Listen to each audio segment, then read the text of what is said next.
South Asia and Pakistan are going to be dry in 2050. There's a climate problem. There's a food security problem. Every single problem is exacerbating in the long run. Where are these elite going to go? You know, this myth that people have 3 passports in their pockets and they're going to... Yes, people have 3 passports. What percentage of Pakistan? 0.1? 0.5? 1%? What about the rest of the 99%?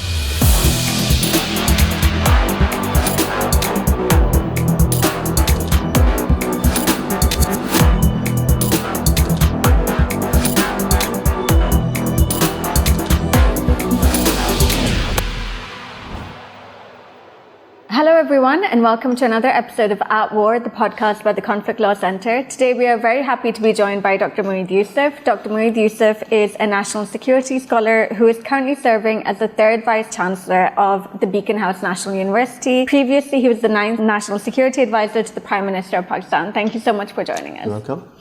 So I wanted to ask first about the very recent Indian election. So Modi has been re-elected for a 3rd term with a smaller majority than expected. And we saw an almost kind of strange, rebuffed exchange between him and the Sharifs while they were congratulated him. So what do you think this bodes for the future of Indo-Pak ties? And can we get into a position again where relations are good between the two countries? Or do you think it's getting harder with this Hindutva fascist regime? Well, obviously it has gotten harder, right? I mean, that's pretty clear. And one hopes better sense prevails. But, you know, the issue is, if you look at the Indian elections and the campaign, Pakistan's featured very, very prominently. It's still being used as a electoral card. It seems that Pakistan bashing works for the Hindutva sort of voter, the right wing, or at least the BJP leadership feels that it does. Right. You know, when you look at data and voting patterns, very difficult to say whether it's actually having an impact, but it seems to be reflexive. I mean, if you think about Pakistan, India is not an election issue. No, not at all. It's not a conversation on the street. I mean, oddly enough, you know, the larger party to this conflict seems to be totally obsessed still with Pakistan, but we don't find that here. There could be multiple reasons for it, but we don't.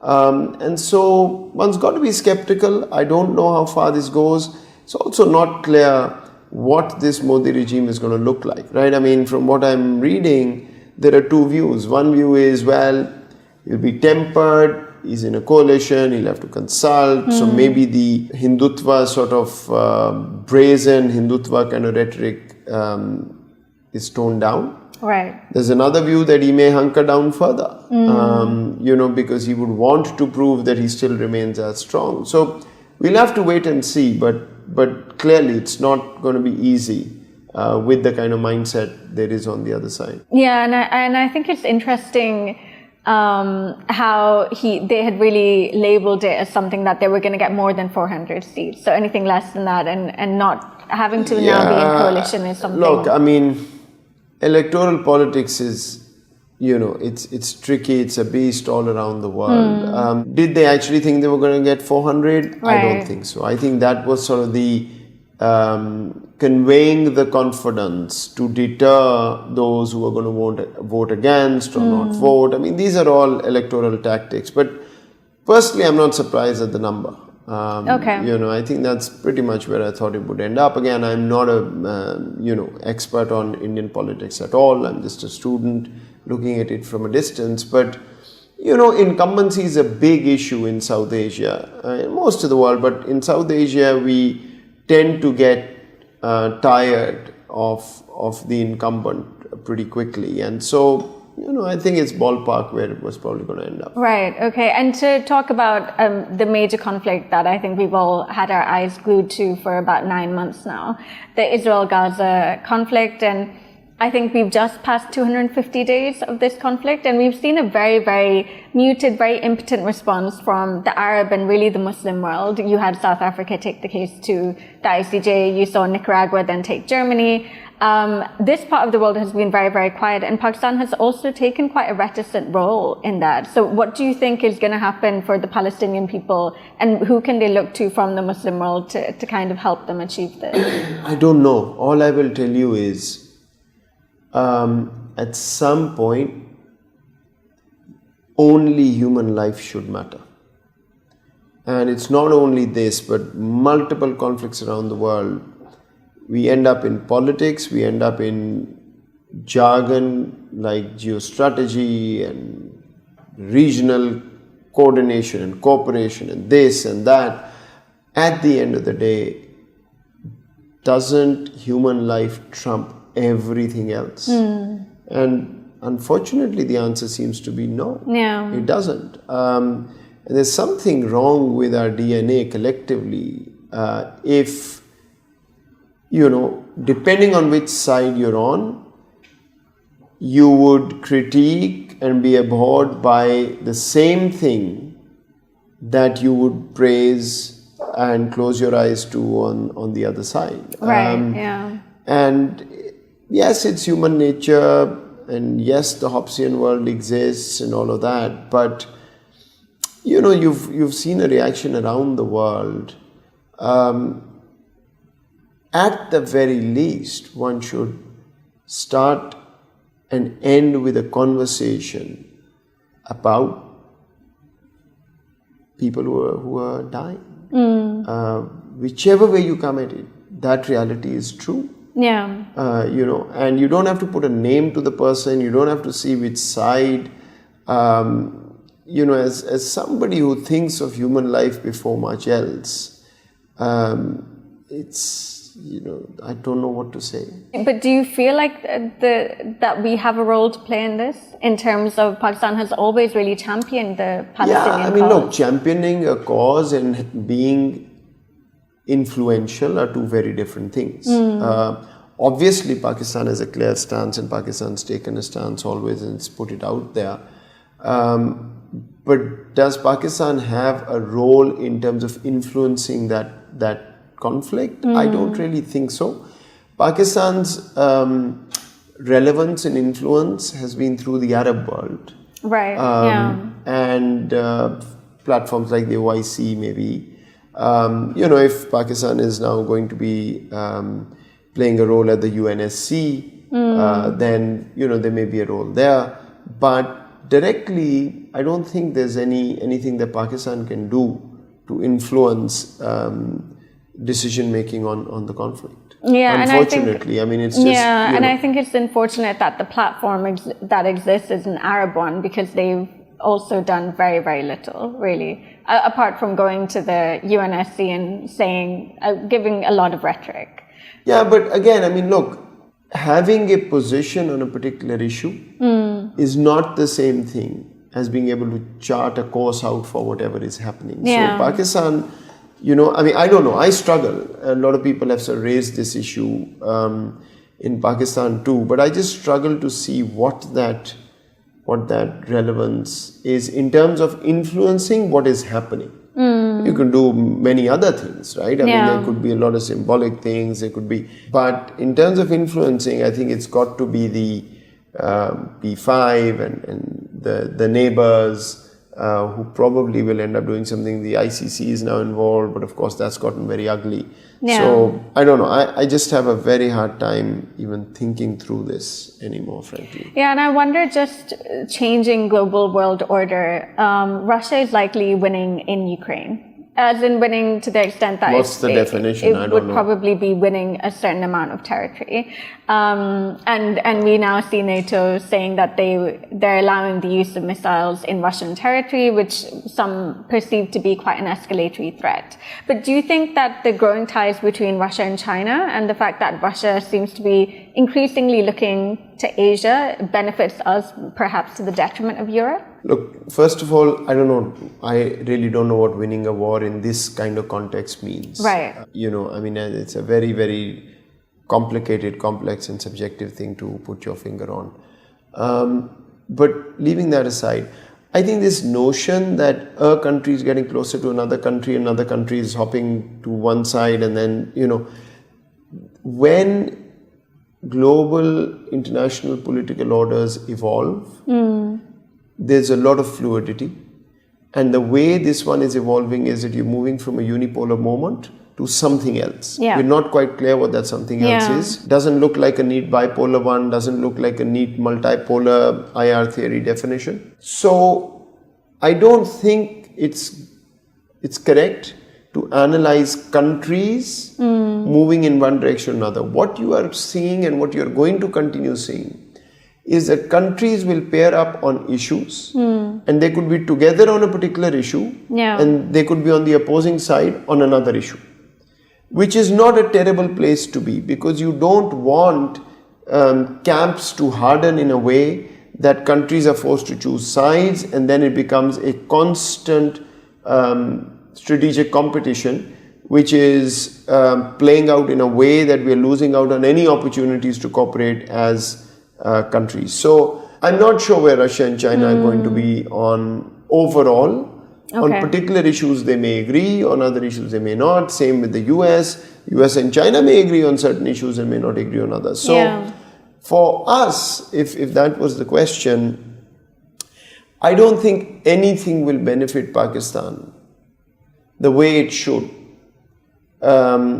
if Pakistan's internal weaknesses remain the way they are. The economic weakness, we've just seen a budget which was a necessary budget, I think, but it's going to put a lot of burden, a lot of tension, a lot of stress again internally. So I think our real issue right now is that we are not in a position to benefit from the opportunities that open up, but we will continue to hurt from the challenges that come our way. So I think we've got to rejig this puzzle and be on a steady footing internally to be able to benefit from whatever opportunities come our way. Right. And unfortunately, I don't think we're there yet. Okay, I mean, I would just counter that a little bit with the notion that we're in this position because of IMF debt.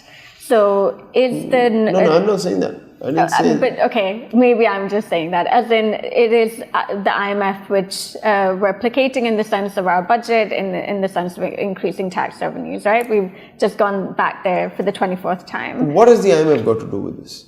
I'm saying that perhaps then if you have a rising China and you have this BRICS bank, I know we've heard about that for a while and nothing has really happened, but just seeing Russia being able to withstand sanctions and the fact that other people are trying to sanction-proof their economy, I wonder whether that's having impacts on this kind of hegemony that you have on the economic system, which comes from the IMF and the World Bank. No. I think this is not the right way to look at it. Look, you're a household.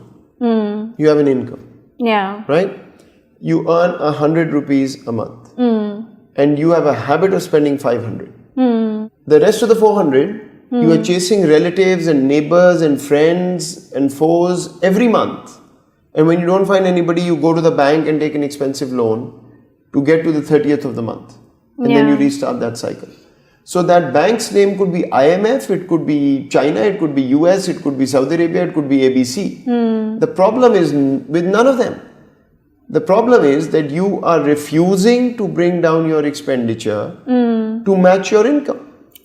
And if you're going to live like that, then one, you're never going to be able to balance your accounts. Your balance sheet problem will remain. Because you're going to go out and put your hand out for somebody to throw something on it, you're never going to be respected. And because of that stress, you are unable to capture the big opportunities that come your way. For instance, we are not part of any potent regional trading blocs anymore. If you're not, your tariff lines are very different than what it is for those in the bloc. Thus, you can't compete. Now, do you have the wherewithal? Do you have the geostrategic importance? Do you have the geoeconomic wherewithal to go and force yourself into that club? No. So, I mean, this IMF, IMF is a name. IMF is a cookie cutter approach. It's not the right one for anybody. But for anybody, yeah, because they push austerity. So the notion that a country works like a household and you can't spend more than you earn, spending is actually good to get yourself out of that. And the IMF have also done mea culpas themselves, saying austerity doesn't work, and yet they continue IMF can to be push the devil, that. right? Yeah. Tell them to get lost. Can you do that? You can't, because you're trapped in this debt No, trap like you other can't do countries. that because you are not changing what you need to change. When you are going to continue living with one principle, which is that the lifestyle of the elite will not change, and we will do anything and everything in the world to keep this dichotomy of a Pakistan that is elitist and above the law and everything, and a Pakistan that's the commoner and has to bear the brunt of everything. Right? You are not going to get out of this. Look, this is no rocket science. Countries have been in worse positions and found ways to come out. Yeah. The IMF didn't get them out. They figured a way out not to need IMF. Yeah, yeah. So let's do that. Who's stopping us? Yeah. So, I'm not a big fan of, pushing blame beyond our borders. Yes, a lot of countries, a lot of multilaterals may have done things differently, may have helped us more, and whatever. The point is, the buck ultimately stops with us, right? And nobody can convince me, at least, that everything that we need to do, we have done as a society to fix our economy. If you're not going to do that, it's not going to work. It starts from the state. The state keeps borrowing from the banks. The banks don't have to innovate. All they do is give money to the treasury, very expensive money. The society doesn't pay taxes. We'll go and, stand and make sermons until the cows come home, but we are not going to pay taxes. We're not going to follow laws. So the top down and the bottom up are messed up, and the result is a terrible one. Then you'll get others to come and take advantage of it, and we'll start blaming others. Well, they are going to take advantage if we keep doing what we're doing. So we have to fix ourselves. Things will start falling in place. And do you think the current budget reflects that need to get it away from elite capture? I haven't studied it, frankly, in that much detail. But the fact of the matter is that budget documents don't change the realities of elite capture.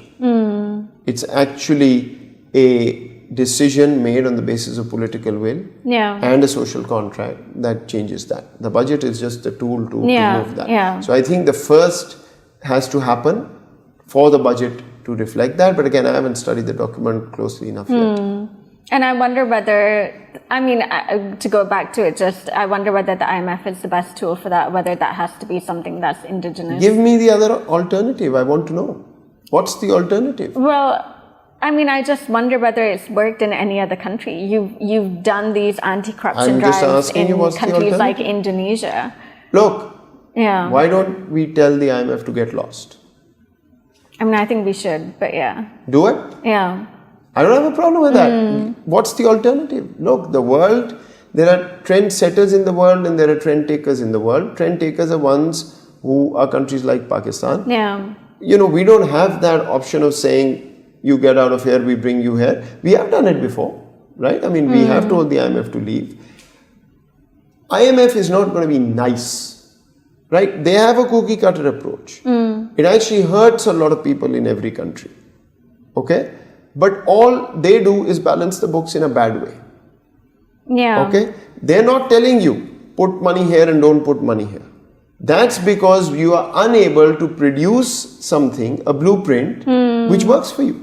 So then they have a cookie cutter approach and they'll come and tell you, you can't do this, you do this, you do this, you do this. Yeah. Right? Yeah, but they do, right? They do tell you what to spend money on. The alternative is put a blueprint Yeah. in front of them that balances the books. Simple as that.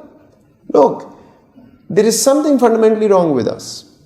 When the entire world is worried about, oh my God, what's happening economically, anybody you go on the street and talk to in Pakistan says the economy is terrible, things are bad. You look at the numbers, you're like, what is going on? And then you go to restaurants in Islamabad, Lahore and Karachi and it seems like it's the most affluent society on earth. Is that the IMF? It's as simple as that. People are paying restaurants, a group of 10, 100,000 rupees in cash, but won't put it on a credit card. Why do you think that is? Yeah. No, so that's what we have to do. Look inside, fix your problem, then we can blame the others. But when you are as weak as you are, then, nobody's going to listen to us. Even if we are right, nobody's going to listen to us. That's fundamentally the problem, whether we like it or not. Yeah, I just wonder the generations that will have lost so much in getting to the point where, we up our tax base and the elite is willing to, let go of any amount of their power and not go to fancy restaurants. Are the elite Pakistanis or from Mars? You're seeing the country go where it's going. We know it's not sustainable. South Asia and Pakistan are going to be dry in 2050. There's a climate problem. There's a food security problem. Every single problem is exacerbating in the long run. Where are these elite going to go? This myth that people have 3 passports in their pockets and they're going to... Yes, people have 3 passports. What percentage of Pakistan? 0.1? 0.5? 1%? What about the rest of the 99%? What are they going to do? So, there are responsibilities that people like you and me have. By the way, as the elite of this country, whether we like it or not, right? Are we playing the roles that we should play? I just talk about myself, forget about anybody else. I don't think so. I'm very happy wearing an expensive tie and a suit and roaming around and feeling important. But the reality of Pakistan is on the street. What am I doing about it? I don't have, I've been on record even as an official saying this. I've never had a view of my country where I like to have conversations with foreigners and Pakistanis talking about whether Pakistan is in ICU or on ventilator or on a hospital ward, whether it's 3 out of 10, whether it's 4 out of 10. I think of my country as a country that has everything to become 9 out of 10. Become a stable, prosperous regional power. Right? That's the benchmark. We're not there. We're not getting there. And there are 2 ways to look at this. We can keep blaming others or take the hard decisions ourselves, then start blaming others when they don't play ball. But when you don't do your part, then to ask others to fix the problem never happens, hasn't happened, will not happen. Okay. Fair enough. On that note, I think that was a good point to end it on. Thank you so much for giving us your time, and thank you so much for watching at home.